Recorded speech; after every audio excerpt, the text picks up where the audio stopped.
14 फरवरी 2003। Valentine day का दिन, जब दुनिया प्यार का जश्न मना रही थी, लंदन के एक घर में नैन्सी चौहान के दिल में एक अनजाना खौफ घर कर रहा था। उसका भाई ओमकार वर्मा, जो न्यूजीलैंड में था, उससे फ़ोन पर बात कर रहा था। नैन्सी की आवाज़ कांप रही थी। नैन्सी के पति अमरजीत रात से घर नहीं आए थे और उनका फ़ोन भी बंद था। ओमकार को लगा शायद काम का बोझ होगा, लेकिन उसे ये नहीं पता था कि आखिरी बार था जब वो अपनी बहन की आवाज़ सुन रहा था। इसके ठीक 24 घंटे बाद पूरा का पूरा चौहान परिवार, नैन्सी, उसके दो मासूम बेटे और उनकी माँ चरणजीत कौर, लंदन की सर्द हवाओं में धुएं की तरह गायब हो गए। ना ही कोई चिट्ठी, ना ही कोई सुराग, सिर्फ एक गहरा डरावना सन्नाटा। अमरजीत चौहान, जैसे लोग अनिल भी कहते थे, वेस्ट लंदन का एक कामयाब बिजनेसमैन था। उसकी कंपनी सीबा फ्रेट फलों के इंपोर्ट एक्सपोर्ट का बड़ा काम करती थी। नैन्सी उससे 21 साल छोटी थी, लेकिन उनके बीच का प्यार और भरोसा बेमिसाल था। नैन्सी चाहती थी कि अमरजीत जल्द रिटायरमेंट ले ले ताकि सब वापस इंडिया जा सकें। वो चाहती थी कि उसके बच्चों की परवरिश अपनी मिट्टी में हो। नैन्सी की मदद के लिए उसकी माँ चरणजीत कौर भी इंडिया से लंदन आ चुकी थी। घर खुशियों से भरा था, लेकिन इस कामयाबी की चमक ने एक ऐसे शख्स की आंखों में लालच भर दिया था जिसे अमरजीत अपना दोस्त समझ बैठा था। जब अमरजीत गायब हुआ तो नैन्सी को कंपनी के कर्मचारियों ने बताया कि वो एक ज़रूरी मीटिंग के लिए हॉलैंड गया है, लेकिन अमरजीत का पासपोर्ट तो यूके सरकार के पास जमा था।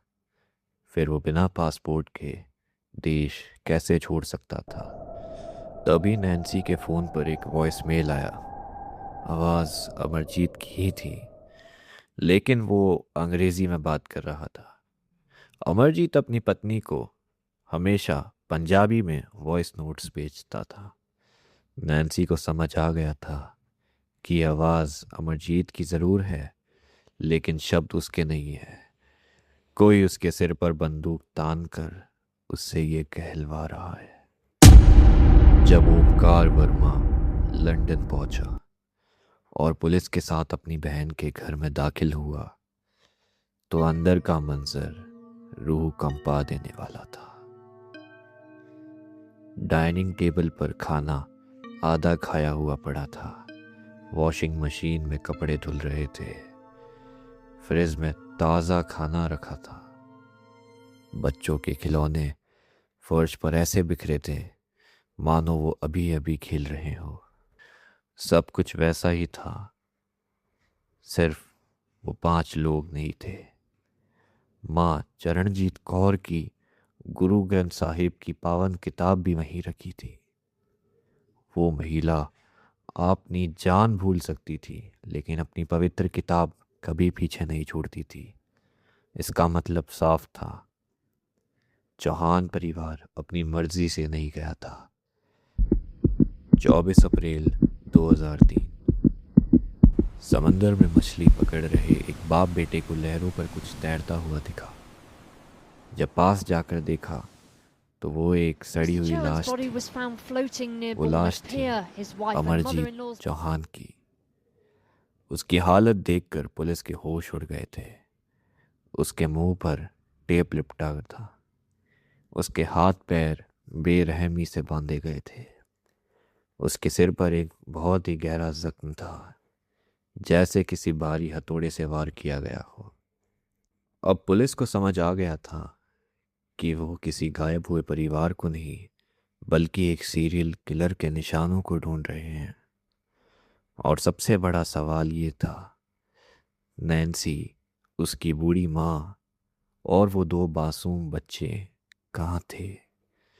क्या वो अभी भी जिंदा हैं या समंदर की गहराइयों में कहीं दफन हो चुके हैं? अमरजीत की मौत के बाद उसकी कंपनी सीबा का मालिक रातों रात एक शख्स बन गया था जिसका नाम था केनेथ रीगन। कोई मामूली आदमी नहीं था। उसे क्रिमिनल अंडरवर्ल्ड में कैप्टन कैश कहा जाता था। वो ड्रग तस्करी और मनी लॉन्ड्रिंग के जुर्म में जेल काट चुका था। पर अमरजीत ने हमदर्दी दिखाते हुए उसे नौकरी दी थी, लेकिन रीगन के दिमाग में जहर घुला था। वो अमरजीत की कंपनी को अपने ड्रग्स के धंधे का जरिया बनाना चाहता था। उसने अमरजीत को झांसा दिया कि वो उसकी कंपनी 30 लाख पाउंड्स में बिकवा देगा ताकि अमरजीत इंडिया जाकर रिटायर हो सके। लालच और धोखे का जाल बिछ चुका था। पुलिस को यकीन था कि रीगन ही कातिल है, लेकिन सबूत नहीं थे। तभी अमरजीत की लाश का दोबारा पोस्टमार्टम किया गया। जब फॉरेंसिक टीम ने अमरजीत का मोजा उतारा तो अंदर से एक मुड़ा हुआ कागज मिला। ये अमरजीत की तरफ से कब्र के अंदर से भेजा गया संदेश था। मरने से पहले जब अमरजीत को बंधक बनाया गया था, उसने झपके से फर्श पर गिरा एक लेटर उठा लिया था जो रीगन के पिता के नाम आया था।